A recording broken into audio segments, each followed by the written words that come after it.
Hello, everybody. So today we're going to be talking about how we can develop a fuller set of thermodynamic relationships for all of the various thermodynamic state variables that we've spent the semester developing. So in order to do this, we're going to go ahead and start with our good old friend, the internal energy, and building up a little bit more of a condensed set of equations to describe its behavior. So to do this, we can start with the first law of thermodynamics, which establishes that the internal energy of a system is going to be the same thing as the heat plus the work accomplished in the system. Now, again, because internal energy is a state function, we can essentially establish any particular subset of our heat and work. So our classic choice here is reversible work and reversible heat. So one again can treat this as the maximum amount of work a system can accomplish and the minimum amount of heat needed to drive this reaction. Well, it turns out that we know that a reversible heat is the same as TdS, but we've also established that work is the same as negative P external dV. However, here's a wonderful little trick. Under reversible conditions, the external pressure is the same as the system pressure, which means with no assumptions of ideality, we're able to assert that any change in internal energy can be expressed in terms of a change of entropy and a change of volume. No approximations. And then this makes a really powerful equation. So much so that this is referred to as the fundamental equation of thermodynamics. And that we can actually do a lot with this equation to relate three of our major variables: the total internal energy inside of a system, the degree of order inside the system, and just simply the change of volume it occupies. Again, this makes a really powerful set of equations. However, we can also get a little bit more insight if we look at this almost through a calculus lens of viewing it in the differential form. Because from our classic multivariable calculus, we can essentially treat the internal energy as a function of entropy and volume. But this means that the prefactor for the entropy term is literally going to be the change in internal energy with entropy under isochoric conditions. Similarly, we see that for the volume term, it's going to be the change of internal energy with volume under isentropic conditions. Now, when we compare these two forms of the fundamental equation, a truly powerful set of expressions pops out, because it turns out that this means that the isochoric change of internal energy with entropy is simply the temperature. So by knowing the temperature of the system, we know how the internal energy changes with any change in entropy. Similarly, if I want to have an expression of how the internal energy changes with volume isentropically, well, it's simply as negative pressure. So if I know the pressure, I know the change in energy. And again, we also see a certain degree of logic with this. If I increase the order of the system, or increase the entropy of a system, I will see an increase of energy, and this is going to be much more magnified as we get to higher temperatures. But again, will always be a positive increase. Similarly, if I increase the volume, I'm always going to see a decrease in internal energy, because I'm going to be breaking bonds as long as I do so isentropically, and that essentially this is going to be related to the pressure, or more or less the concentration of the system. The more concentrated the system is, the more bonds I'm breaking. So we see a lot of logic and connection that's really founded in what we've established so far this semester. But it turns out that we can also use this equation to essentially develop other very similar equations. For example, we can use it to establish a similar expression for the Helmholtz free energy. Because we know that Helmholtz free energy is treated, the change in Helmholtz free energy is treated as the change in internal energy minus the change in temperature and entropy. So we established this earlier with our definition of Helmholtz. Now, this gets really nice as we insert the fundamental equation for internal energy into our Helmholtz. Because at this point, well, we have du minus pdv minus tds minus sdt. So by inserting this expression in for our du form, well, now we have two expressions for TDS, and you'll notice they're going to cancel out with opposite signs. So our Helmholtz has its own essentially fundamental equation where our Helmholtz free energy is going to change with temperature and volume.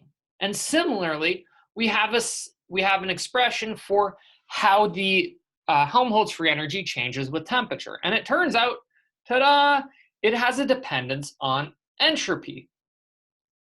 So if I'm isochorically heating a system, I am going to see a decrease in the Helmholtz free energy, thus making the system more stable. And this is going to be a function of the entropy. The more entropy or disorder in the system, the more I'm essentially lowering increasing the favorability of the system, which again does make a large degree of sense. Similarly, we can apply the same logic for the change in Helmholtz free energy or favorability with volume if I make this change isothermally. And this expression is going to have a dependence on the pressure, where if I increase the volume of the system, I am going to see an increase in the favorability of the system, again, related to the pressure. With this negative term ensuring a more negative or favorable Helmholtz free energy. And again, this is going to essentially be due to an entropically driven process of letting the system spread out. And the more molecules I have, the more possible configurations my system can adopt. But again, we also have a lot of power in being able to express the variations of the Helmholtz free energy with temperature and volume. And it's very cool that their dependence relies on such simple and relatively easy to measure variables as entropy and pressure. But let's be honest, these equations are going to be most useful under isochoric conditions. And we're chemists, so it turns out we love isobaric conditions and state variables. So we are going to express this same set of relationships for enthalpy using a very similar process. So I know any change in enthalpy can be expressed as a change in internal energy plus the change in PV, which we can then split up into PdV and VdP. And then inserting our equation for the change in internal energy, we get TdS minus PdV plus PdV plus VdP. Yes, it's a bit of a tongue twister, but notice that the two PdV terms end up canceling out, which gives us, again, another simple fundamental equation, where any change in enthalpy is going to be expressed as a function of entropy and pressure. Where again, we see that if I increase the entropy of the system, I'm going to increase the enthalpy of the system, with again, this will happen as a function of temperature, because we have already seen a relationship in between ds and q, which is again mediated by temperature. Similarly, as I increase the pressure of the system, isentropically, I'm going to see an increase in the enthalpy of the system, as volume will always have to maintain a positive value. And again, the more volume the system occupies, the more the enthalpy will increase, with an equivalent increase in pressure. And again, we can repeat the same idea for the Gibbs free energy, because just like Helmholtz and internal energy were related by negative dTs, it turns out so is Gibbs and enthalpy. So we can again insert our equation for the enthalpy into our expression, and what we get is VDP plus TDS minus TDS minus SDT. So again, we see an elimination of our two TDS terms, leaving us with a simpler equation of VDP minus SDT. So again, this forms what's called the fundamental equation of chemical thermodynamics, as this is going to be the equation that's going to drive a lot of our work going forward, as we can express the change in Gibbs free energy, which again is going to be the change in energy available for chemical reactions, as a function of temperature and pressure. With again, if I see an increase in temperature, I'm going to see a decrease in, I'm going to see an increase in the favorability of the system. Again, for a pure chemical species, because entropy will always have to be positive for a pure chemical species. Similarly, if I see an increase in pressure, I'm going to see an increase in the Gibbs free energy, making the species less stable, which is again one of the reasons why it always takes work to increase the pressure applied to a system, or that the system exerts, because of this relationship in between pressure and free energy needing to always have a positive variable. And again, the larger the system, the more this expression ends up being spread out. And again, I do want to emphasize that as expressed, all of these variables are size extensive, but you can rephrase these four new set of fundamental relationships as indeed molar properties, where we'd have molar internal energy, molar volume, and molar entropy. And again, that would end up applying to molar enthalpy, molar Helmholtz, and molar Gibbs as well. So we now have four incredibly powerful thermodynamic equations.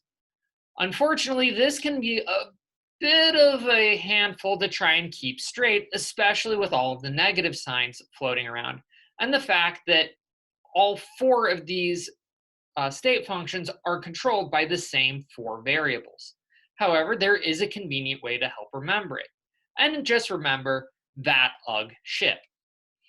So where at our four corners are our four variables, and at our sides are our four controlling thermodynamic functions.